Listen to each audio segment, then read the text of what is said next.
நீங்க ஏற்கனவே மயிலாப்பூர் கபாலீஸ்வரர் கோவிலுடைய நிதியை எடுத்து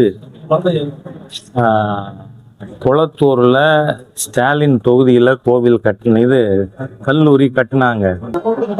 அதுல மிக தெளிவாக சொல்லப்பட்டிருக்கு தீர்ப்பிலேயே, இந்துக்களை தவிர வேறு யாரையும் வேலைக்கு நியமிக்க கூடாதுன்னு.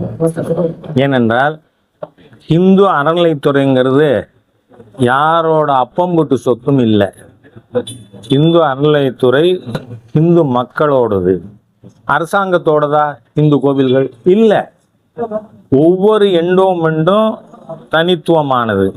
அதனால அந்த எண்டோமெண்ட் உருவாக்கும் பொழுது அறக்கட்டளை என்ன என்ன செய்யலாம் என்று இருக்கிறதோ அதைத்தான் செய்யலாம். அதனால தான் குளத்தூருக்கு நாங்கள் செலவு பண்ணிட்டோம் அப்படிங்கிறதுனால அனுமதி கொடுன்னு கேட்டாங்க.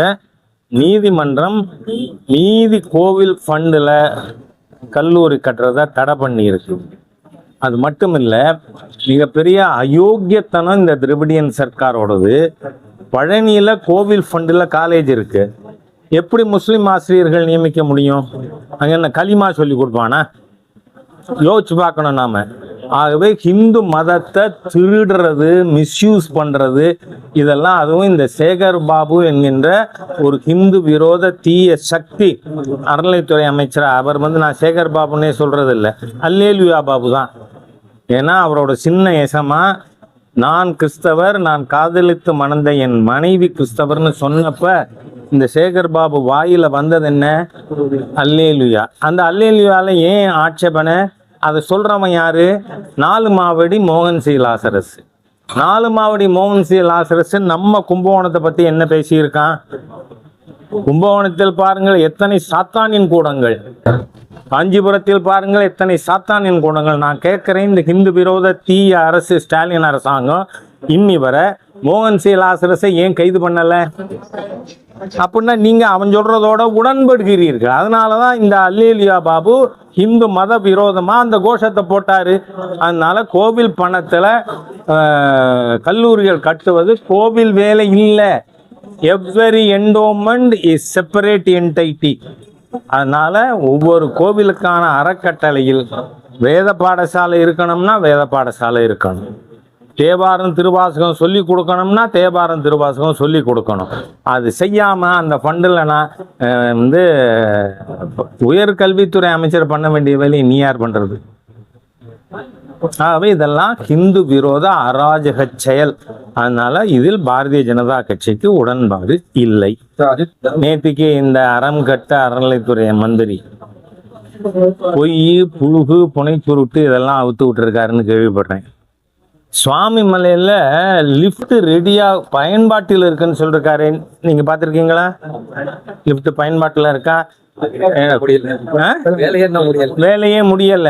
ஆனா அறநிலைத்துறை மந்திரி இவ்வளவு பெரிய அரங்கட்ட நபர், புழுவுனி பேர் வழி அறநிலைத்துறை மந்திரியா எப்படி இருக்கலாம்? நீ 6 படை வீட்டையும் அழிச்சுடுவாங்கிறேன்.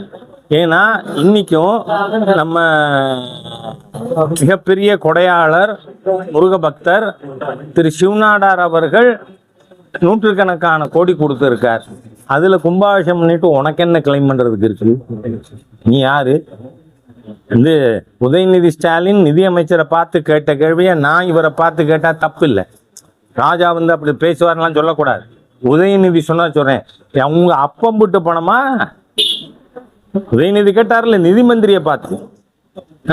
நான் கேட்கிறேன், சேகர் பாபுவோட அப்பம் விட்டு பணமா திருச்செந்தூர்ல செலவானது? யார ஹிந்துக்களை ஏமாத்தாதீங்க. ஃபர்ஸ்ட் கெட் அவுட் ஆஃப் டெம்பிள்ஸ்ங்கிறேன் நான். ஹிந்து கோவில்கள் காப்பாற்றப்பட வேண்டுமானால் அறநிலைத்துறை முடிவுக்கு கொண்டு வரப்பட வேண்டும். அதை 2026 பாரதிய ஜனதா கட்சி முன்னெடுக்கும். Where is Nikita? இது எல்லாமே எதுலேருந்து எமானேட் ஆகியிருக்கு? நிகிதா என்கின்ற ஏற்கனவே கிரிமினல் வழக்குகளை சந்தித்து கொண்டிருக்கின்ற, பண மோசடி வழக்குகளை சந்தித்து கொண்டிருக்கின்ற ஒரு பெண்மணி கொடுத்த பொய் புகார் தானே. அரசாங்கம் முதல்ல என்ன நடவடிக்கை எடுக்கணும்? எனக்கு நீதிமன்றத்திடமும் கோரிக்கை இருக்கு. நீதிமன்றம், சிபிஐ, இப்போ நீங்க you should start from Nikita. ஏன்னா அந்த பையனை படுகொலை செஞ்சதுக்கு காரணம் அந்த புகார், பொய் புகார். அதனால அதில் நடவடிக்கை டைவர்ட் பண்ணுறீங்க. நான் சின்ன விஷயங்கள் பற்றி பேசவே தயாரில்லை. நான் இன்னும் அன்றைக்கே கேட்டிருக்கேன். நான் திருப்போணத்தில் அவங்க வீட்டுக்கு போயிட்டு சாத்தாங்குளத்தில் திமுக 10 லட்சம் ரூபா கொடுத்ததா கட்சி, அப்புறம் அதிமுக அரசு கொடுத்தது. நீங்கள் இந்த அஜித் பிரச்சனையில் நான் போய் இது சிபிஐயிடம் ஒப்படைக்க வேண்டும்னு கேட்குற வர அரசாங்கம் வாசின் டினையல் மூடு, அவங்களுக்கு சம்மந்தம் இல்லைங்கிற மாதிரி. அந்த ஊர் எஸ்பி, அந்த டிஎஸ்பி, அந்த காவலர்கள் எல்லாருமே கொலை குற்றவாளிகள். இன்னமும் ஏன் அந்த எஸ்பியை சஸ்பெண்ட் பண்ணலைன்னு எனக்கு தெரியல. ஏன்னா ஒரு எஸ்பியோட உத்தரவு இல்லாமல் 5 காவலர்கள் கொண்ட ஸ்பெஷல் ஃபோர்ஸ் டிஎஸ்பியோடது கொலை பண்ணுமா? அதனால கொலைக்கு ஆதாரம் என்ன, மூலம் என்ன? அது அந்த எஸ்பி ராபர்ட். ஃபர்ஸ்ட் ராபர்ட்டை சஸ்பெண்ட் பண்ணிட்டு அரெஸ்ட் பண்ணுங்க சார். 2வது நிகிதாவையும் அரெஸ்ட். நிகிதா, நான் என்ன சொல்றேன், அந்த நிகிதா ஒரு ஐஏஎஸ் அதிகாரியை தொடர்பு கொண்டு இந்த மாதிரி பண்ணினார்னு அதில் எங்கெங்கெல்லாம் சந்தேகம் எழுப்பப்படுகிறது? முதலமைச்சர் அலுவலகத்திலிருந்து சந்தேகம் எழுகிறது, செக்ரட்டேரியட்டிலிருந்து சந்தேகம் எழுகிறது, தமிழ்நாட்டிலிருந்து டெல்லிக்கு போன ஒரு டிரான்ஸ்பர்டு ஐஏஎஸ் ஆஃபீஸர் அவங்க பேர் சொல்லப்படுகிறது. அதனால அதை நாம் விசாரிக்கணும். தேவை ஏற்படுமானால் பாரதிய ஜனதா கட்சி வழக்கறிஞர் பிரிவின் சார்பாக இந்த விஷயங்கள் அனைத்து பற்றியும் சிபிஐக்கு மனு கொடுக்கப்படும். நான் கோட்ஸே வழியில் போங்கன்னு சொல்ல மாட்டேன், ஆனால் ஈவேரா வழியிலையும் போகாதீங்கிறேன். நான் 35 வருஷமாக நிர்வாகியாக இருக்கேன் கட்சியில். அதுலேயும் பார்த்தீங்கன்னா 93 ஸ்டேட் அண்ட் எபோவ் நிர்வாகியாக. இதுவரை எனக்கு இந்த பதவி வேண்டுமென்றும் நான் கட்சியிலே கேட்டதில்லை, இந்த தொகுதி வேண்டும் என்றும் கேட்டதில்லை. ஆனால் கட்சி எனக்கு எந்த குறையும் வைத்ததில்லை. அதனால கட்சியின் தலைமையின் கட்டளைக்கு கட்டுப்பட்டவன். நான் பெரியவர் மருத்துவர் ராமதாஸ் அவர்கள் மீது மிகப்பெரிய மரியாதை கொண்டவன். அந்த குடும்பத்தினர் எல்லார் மீதும் எனக்கு அக்கறை இருக்கு. அதனால நான் ரொம்ப ஜாஸ்தி இதுக்குள்ள போக விரும்பலை. ஒன்றா இருந்தால் கண்ணுக்கு அழகு, அவ்வளவுதான்.